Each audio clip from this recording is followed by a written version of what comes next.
Mason, the dev of Indigo Park, revealed that he is a huge Disney Parks fan. I'm kind of a Disney buff when it comes to the parks and stuff. I don't really know as much about the characters and all of that, but when it comes to the parks, I'm a very big fan of the parks. There's a lot of nods to Disney stuff that I think you guys will see, and especially in future chapters, there's gonna be a lot more. And when I first played Indigo Park, within the first couple minutes, I could tell that the dev loved the Disney parks because I too am a huge fan of the parks. I'm finally back making a video about the comparisons between Indigo Park and specifically the Disney theme parks. There's going to be a couple bonus comparisons that are outside of Disney theme parks, but we'll get to those later. If you haven't seen my previous video before, I actually did this already where I compared a bunch of things that Indigo Park was inspired by within the Disney theme parks, and I have a lot more to talk about today.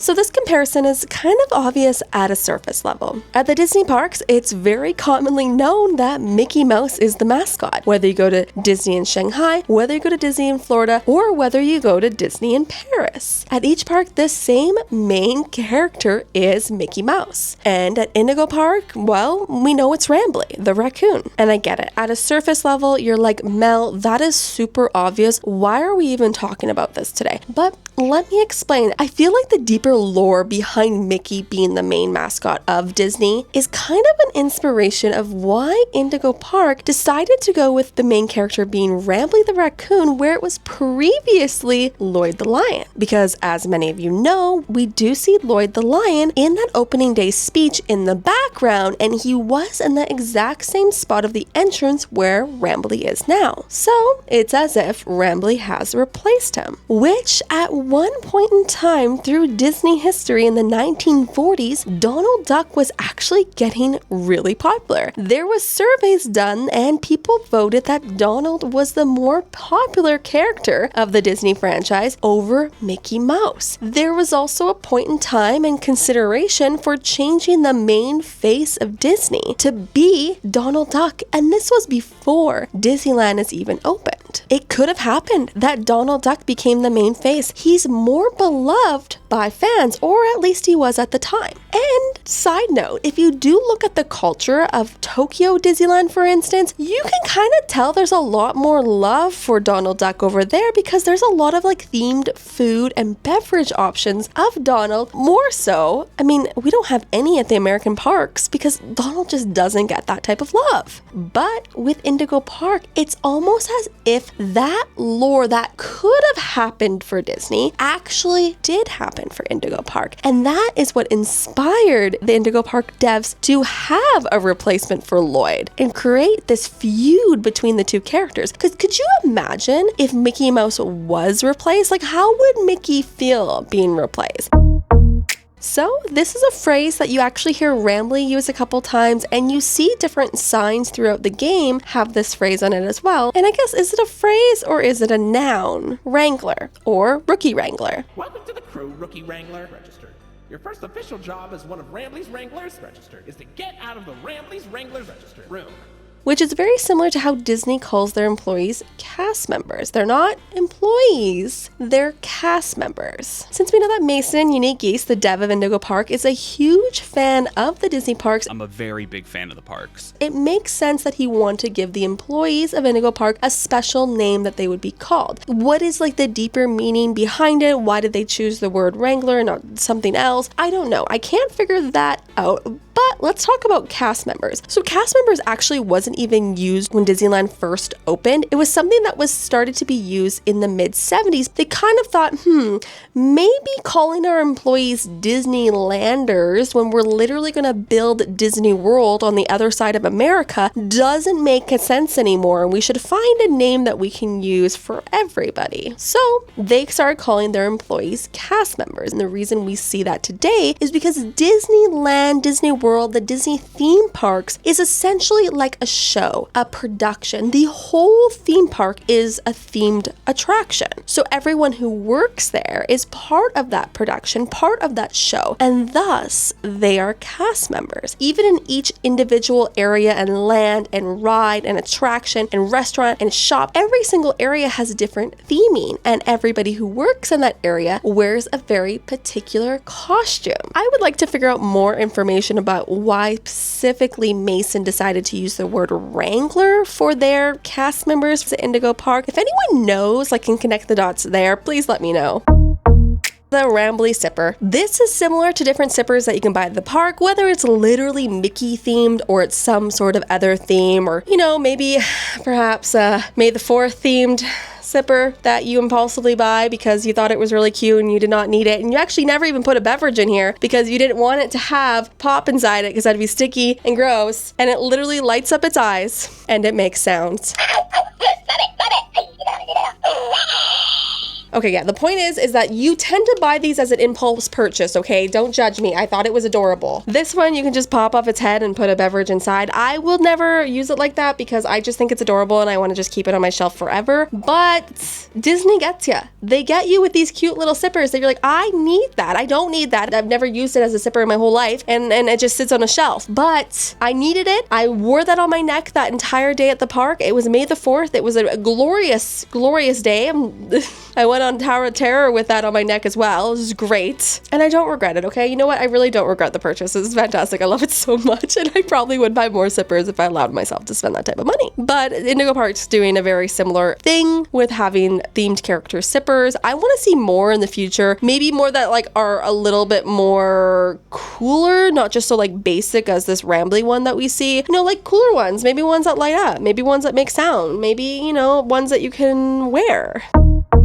So the next inspiration is actually one that I tried to explain in a short, and I feel like it needs more of an explanation. So bear with me, guys, bear with me. When you're about to enter Rambly's Railroad, you're going underneath the train tracks, essentially. This area is replicated from Disneyland, from Disney World, underneath the train tracks before you enter Main Street. And all of the posters in this area in the Disney parks are posters of the attractions. They're meant to look like movie posters, almost like trailers that you're watching before the main show, before you see the main character, the castle. And a lot of people miss this detail when they're going into the Disney parks because they're so excited to go down Main Street, to go see the castle, to go on the rides, to go get their churro, to go get their popcorn, that they don't stop and look at these posters are actually inspirational movie posters based on the attraction. And if you are a Disney theme park fanatic, such as I, you would understand that is also being represented here in Indigo Park. I mean, we can go through all of these posters and see it's literally representing an attraction in Indigo Park. We know Oceanic Odyssey is an attraction that we're going to be entering starting in Chapter 2. So when you see this poster here of Rambly, even though it says Steamboat in the title, I don't believe for a second it's actually representing Steamboat Willie. It's inspired by Steamboat Willie, sure, but if you think of the lore, the timeline, how everything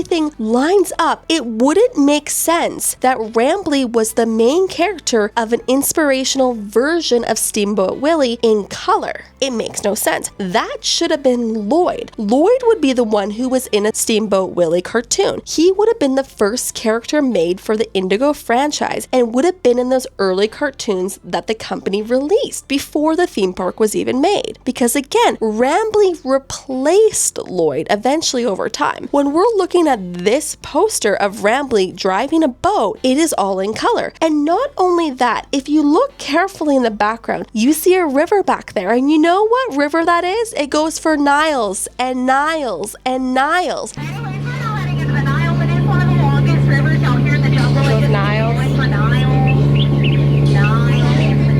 Some of y'all know this joke. Okay, help me finish it. If you don't believe me, you're in. In the Nile. yes, it is the Nile River. And because all of these posters around this one is also representing attractions that are gonna be in the park, a little teaser if you will, why would this one only be for a show or Steamboat Rambly? Like, it just doesn't make any sense. Even the poster we see here on the door before we enter Rambly's Railroad is a poster teasing the literal attraction you're about to go on. Later on in the game, you can actually get a collectible of Lloyd, which is like a black and white version of his character, which I believe that this is representing the version of Lloyd that could have been in a cartoon similar to Steamboat Willie. I think this is what that's a reference to, those early day cartoons, which Rambly doesn't have a black and white version of his plush that we know of yet, so I don't have any reason to believe that Rambly would be in any of these early dated cartoons.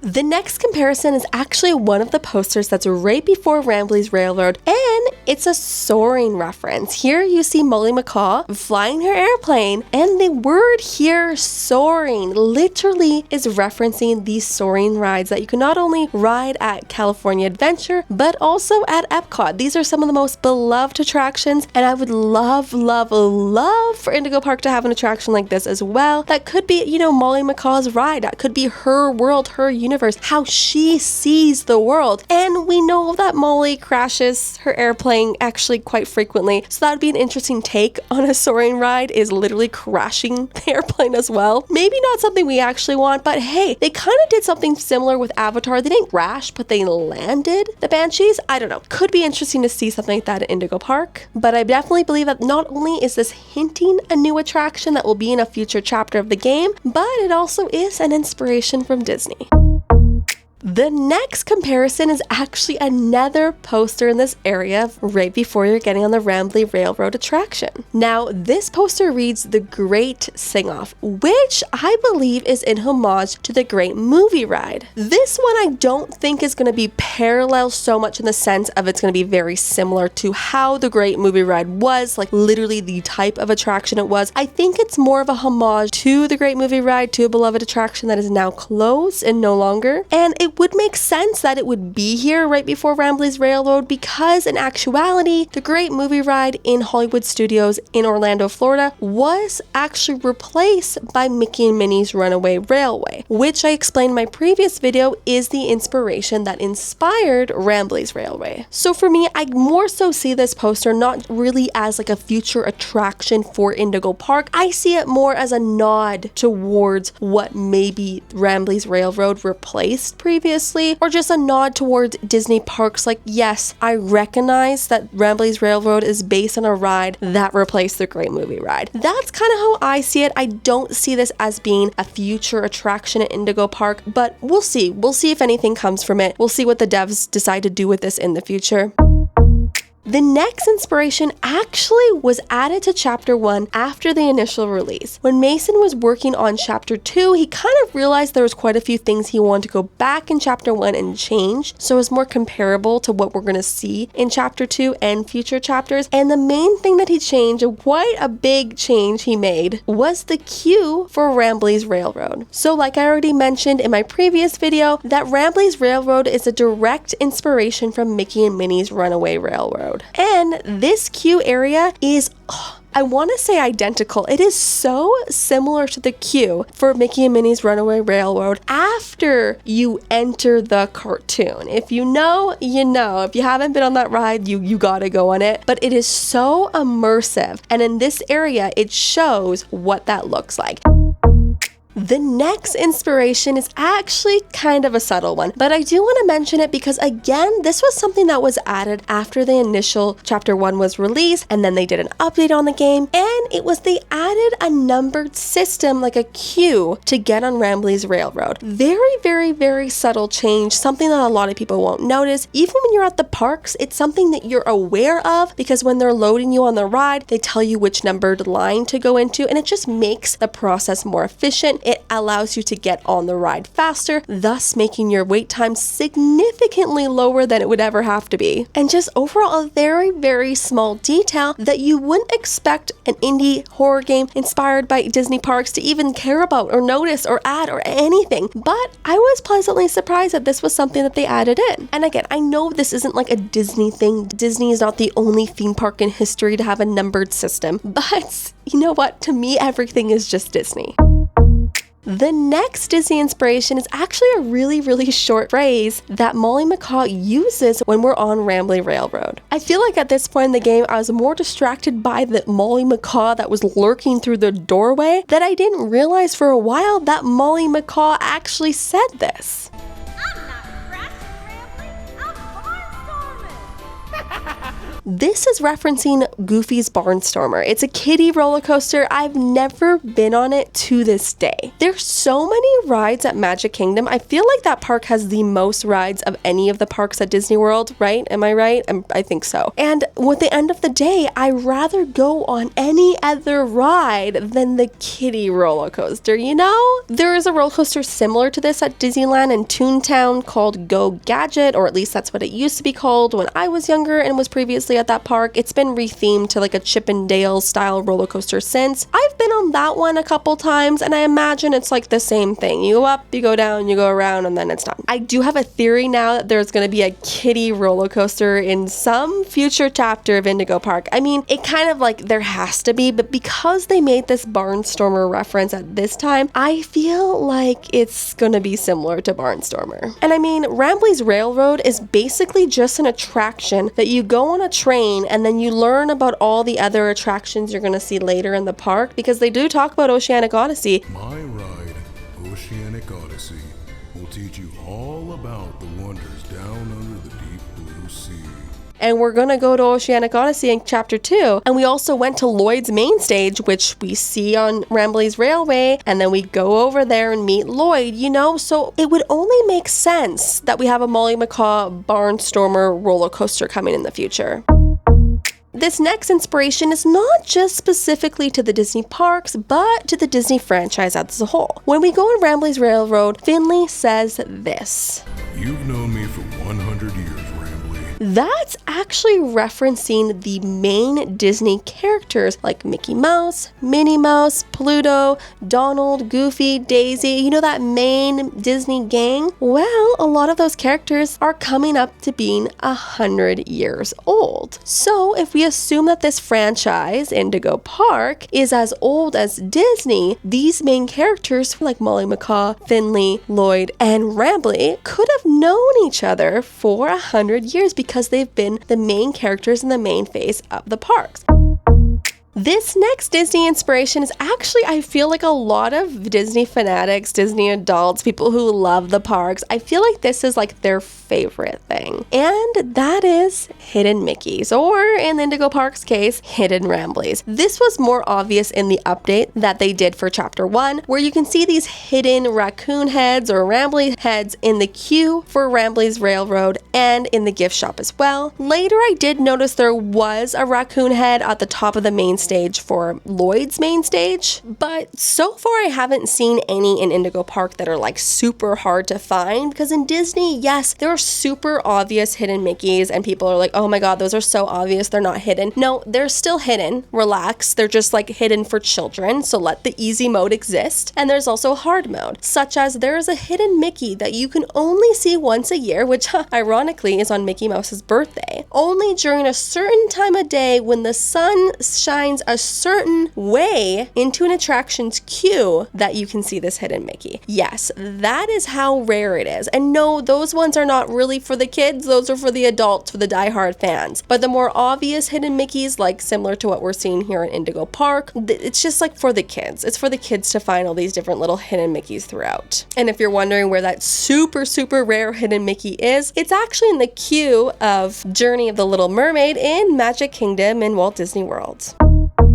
This next Disney inspiration is going to be super obvious to you after I point it out, but just bear with me here. So when you enter Indigo Park, you can't see any of Main Street. You see the ticket booth, then you see the railroad. You can't see anything beyond that. That was actually done purposeful. Just like the same way when you enter Disney World or Disneyland, you see the ticket booth and the railroad just behind that, but you can't see Main Street or anything beyond that until after you go underneath the railroad, go on the other side, start to walk down Main Street, and there you'll see the main character, the main attraction, the castle. Indigo Park, for some reason, I'm not sure why, but I'm sure this detail will be explained later, their main attraction is the clock tower. There has to be some sort of lore to that, and also the fact that the minute and hour hand is spinning like crazy on this clock tower. There has to be some sort of reason to all that. But beyond that, the inspiration here is just the way that the park was built for forced perspective. You don't want to see the main attraction, the main castle, outside of the entrance. It just kind of takes away the grand reveal, just as Indigo Park takes away the grand reveal of seeing Main Street and seeing the clock tower. So speaking of the clock tower, that actually does bring me to my next inspiration that was inspired by the Disney parks.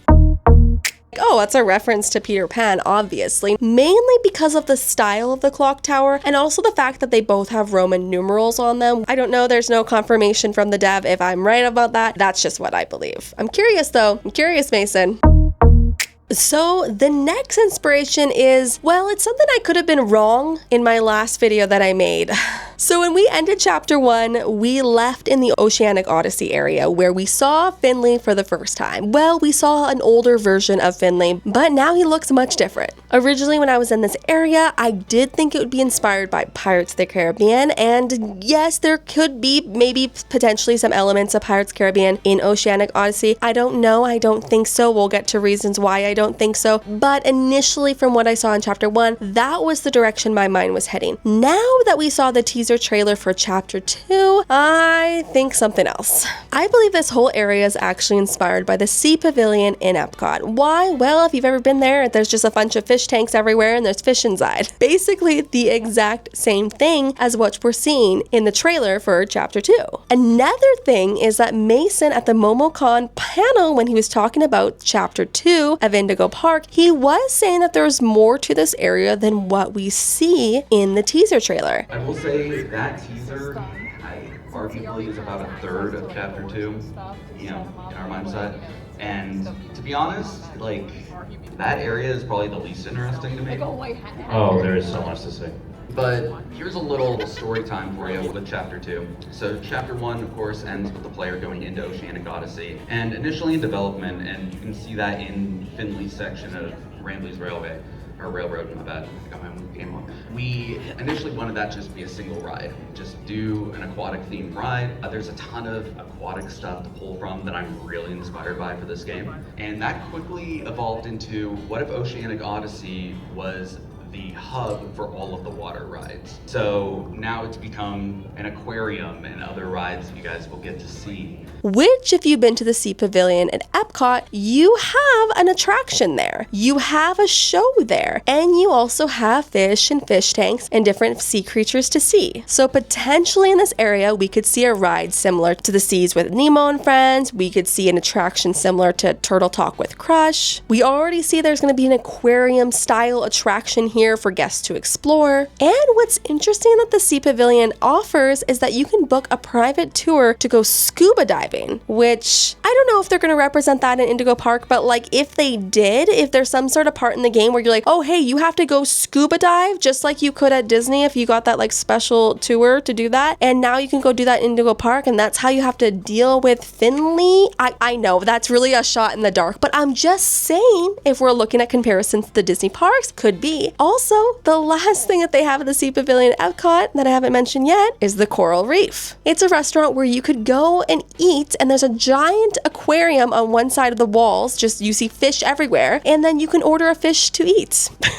Isn't that ironic? Like, you think of all the places to serve seafood, to not serve it at the place where you're eating with the fish, you know? Isn't that kind of cruel? But I guess it's like people who eat seafood when they're like at a nice restaurant by the sea or the ocean. I know it's the same thing. But yes, I do hope in one way or another, all of this is somehow included in chapter 2. Okay, like that would be absolutely fantastic. I don't know what's coming in future chapters, but could be interesting. Could be interesting if we're seeing a giant aquarium inside a restaurant, you know? And you'll know that's the coral reef. And Mel's going to talk about that in her next video after chapter 2 is released.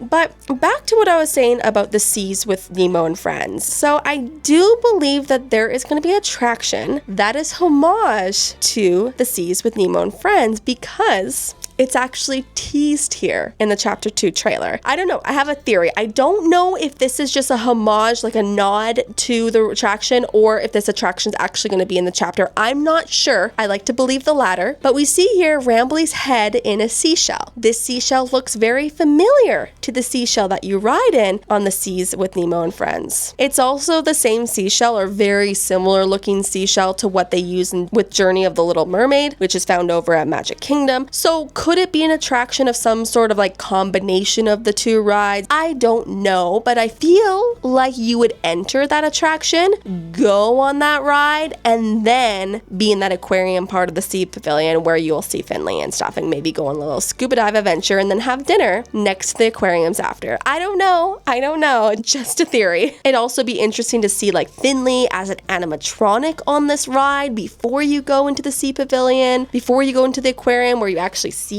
Finley as Finley. But again, all that being said, this figure of Rambley could just be like a nod to the sea with Nemo and friends, and that's literally it. I don't know. We'll see.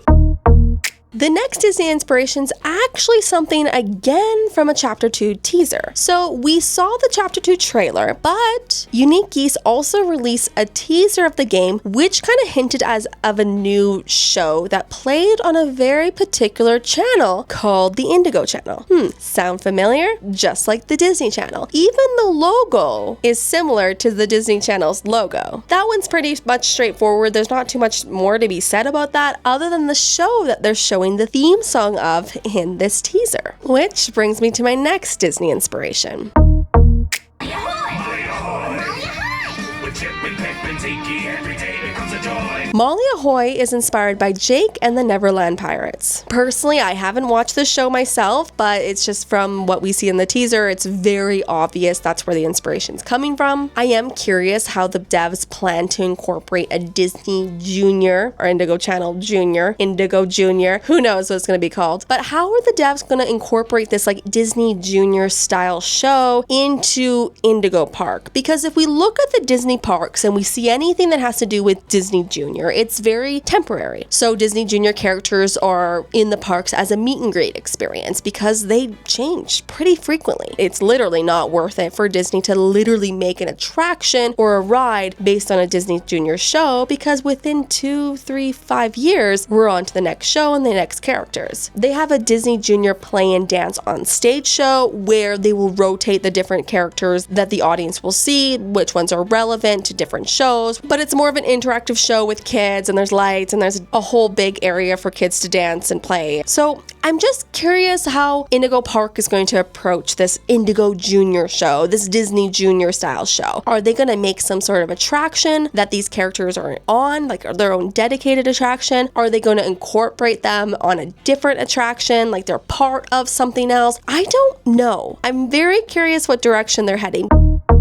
The next Disney inspiration is actually back in Rambley's Railroad in the gift shop. We see a model train on a big table, and underneath that table, you can actually purchase that exact same train and bring it home. And I mean, as a lot of people already know, this is super obvious, like Disney has a lot of merch everywhere throughout the parks, and you can actually buy model trains of the Disneyland train or the Disney World train and take those home as well. And then all that being said, I feel like when you're in the theme park, you want all this stuff, but at home, like like you don't really use it, you know? Probably same thing happens in Indigo Park. All those poor parents bought this rambly railroad and then they just have it in their house and they never used it. But anyways, besides all that, the significance of this model train is not only the one on display to purchase, but if you look up above in the gift store, there's also another model train that goes around the top perimeter of the store, which represents Walt's love for trains. He had an apartment at Disneyland that was built for him and his brother Roy, and there was a model train that went around the perimeter of the room as well. In addition to that, there was also a small model train that went up on the roof of a gift shop in the dinosaur area at Walt Disney World Animal Kingdom. It's all now closed because they're redoing the whole dinosaur area to make a bunch of new other areas at Animal Kingdom. I don't think this is in reference to the one in the dinosaur gift shop. That seems to, I don't know. I think it's just more so a reference to Walt, his love for trains, and then potentially the train set he had running in his apartment that he shared with his brother Roy at Disneyland. That to me makes the most sense.